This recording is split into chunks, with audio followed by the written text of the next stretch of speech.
ko lang po, dito sa paglaban ng fake news, paano po natin tututukan yung mga panukala sa paglaban sa fake news? Bilang mga opisyal ng bayan, may tungkulin tayong lahat na magtaguyod ng katotohanan.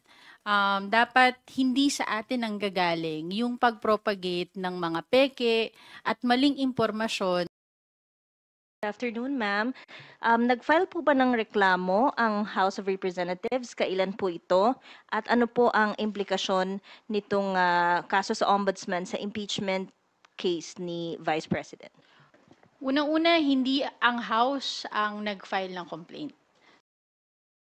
Batay sa dokumentong eksklusibong nakuha ng GMA Integrated News, ang House of Representatives Committee on Good Government and Public Accountability ang complainant sa reklamo laban kay Vice President Sara Duterte at ilan niyang opisyal noon sa Department of Education at Office of the Vice President. Pero paglilinaw ng Kamara, hindi sila naghain ng reklamo. Para ano, binigyan kami ng kopya ng report of investigation. Para ano? Para basahin lang namin?